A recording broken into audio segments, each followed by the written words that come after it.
धार्मिक स्टोरीज पर आज की कथा संवेदना और स्वार्थ। एक ब्राह्मण को अपने विवाह के बहुत वर्षों पश्चात पुत्र की प्राप्ति हुई, परंतु कुछ वर्ष पश्चात ही उस बालक की असमय मृत्यु हो गई। ब्राह्मण अपने पुत्र की मृत्यु से अत्यंत दुखी हुआ। वह पुत्र के शव को लेकर शमशान घाट पहुंचा, परंतु वह मोहवश अपने बेटे के शव को मिट्टी के सुपुर्द नहीं कर पा रहा था। ऐसा करते समय उसे पुत्र प्राप्ति के लिए किए जप तप और पुत्र का जन्मोत्सव याद आ रहा था। उस शमशान में एक गिद्ध और एक सियार रहते थे। दोनों बच्चे का शव देखकर बड़े खुश हुए। दोनों ने अपनी एक प्रचलित व्यवस्था बना रखी थी। दिन में सियार मांस नहीं खाएगा और रात में गिद्ध। सियार ने सोचा, यदि ब्राह्मण दिन में ही शव रखकर चला गया तो उस पर गिद्ध का अधिकार होगा, इसलिए क्यों न अंधेरा होने तक ब्राह्मण को बातों में फंसाकर रखा जाए। वहीं गिद्ध ताक में था कि शव के साथ आए कुटुंब के लोग जल्द से जल्द वापस जाएं और वह उस शव को खा सके। गिद्ध ब्राह्मण के पास गया और उससे वैराग्य की बातें शुरू की।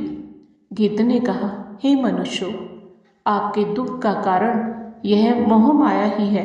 संसार में आने से पहले हर प्राणी की आयु सीमा तय हो जाती है। संयोग और वियोग प्रकृति के नियम हैं।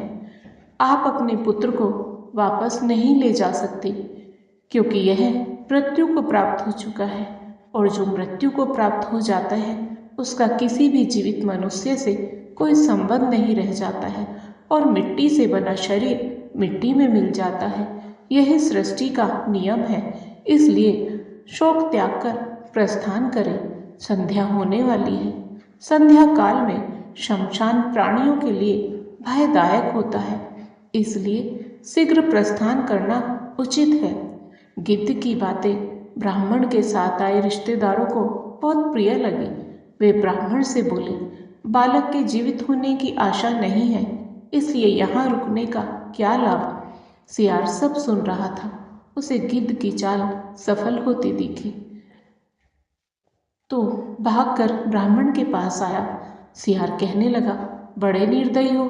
जिससे प्रेम करते थे उसकी मृत देह के साथ थोड़ा वक्त नहीं बिता सकते, फिर कभी इसका मुख नहीं देख पाओगे। कम से कम संध्या तक रुककर जी भर के देख लो। उन्हें रोके रखने के लिए सियार ने नीति की बातें छेड़ दी। जो रोगी हो, जिस पर अभियोग लगा हो और जो शमशान की ओर जा रहा हो, उसे बंधु बांधवों के सहारे की आवश्यकता होती है। सियार की बातों से परिजनों को कुछ तसल्ली हुई और उन्होंने तुरंत वापस लौटने का विचार छोड़ा। अब गिद्ध को परेशानी होने लगी। उसने कहना शुरू किया, तुम ज्ञानी होने के बावजूद एक कपटी सियार की बातों में आ गए। एक दिन हर प्राणी की यही दशा होनी है। शोक त्याग कर अपने अपने घर को जाओ। जो बना है वह नष्ट होकर रहता है। तुम्हारा शोक मृतक को दूसरे लोक में कष्ट देगा, जो मृत्यु के अधीन हो चुका। क्यों रोकर उसे व्यर्थ कष्ट देते हो। लोग चलने को हुए तो सियार फिर शुरू हो गया। यह बालक जीवित होता तो क्या तुम्हारा वंश न बढ़ाता। कुल का सूर्य अस्त हुआ है, कम से कम सूर्यास्त तक तो रुको। अब गिद्ध को चिंता हुई। गिद्ध ने कहा, मेरी आयु 100 वर्ष की है। मैंने आज तक किसी को जीवित होते नहीं देखा। तुम्हें शीघ्र जाकर इसके मोक्ष का कार्य आरंभ करना चाहिए। सियार ने कहना शुरू किया, जब तक सूर्य आकाश में विराजमान है दैवीय चमत्कार हो सकते हैं। रात्रि में आसुरी शक्तियां प्रबल होती हैं।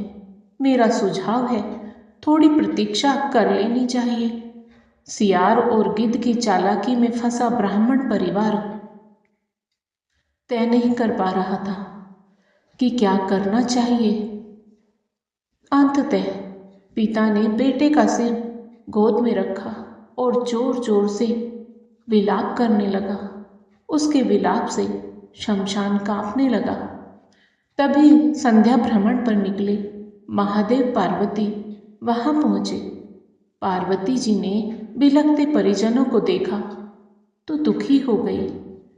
उन्होंने महादेव से बालक को जीवित करने का अनुरोध किया।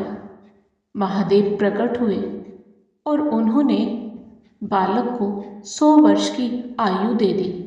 गिद्ध और सियार दोनों ठगे रह गए। गिद्ध और सियार के लिए आकाशवाणी हुई, तुमने प्राणियों को उपदेश तो दिया, उसमें सांत्वना की बजाय तुम्हारा स्वार्थ निहित था, इसलिए तुम्हें इस निकृष्ट योनि से शीघ्र मुक्ति नहीं मिलेगी। दूसरों के कष्ट पर सच्चे मन से शोक करना चाहिए। शोक का आडंबर करके प्रकट की गई संवेदना से गिद्ध और सियार की गति प्राप्त होती है। यह छोटी सी कथा आप सभी को पसंद आई हो तो वीडियो को लाइक करें, शेयर करें और साथ ही हमारे चैनल को सब्सक्राइब करें।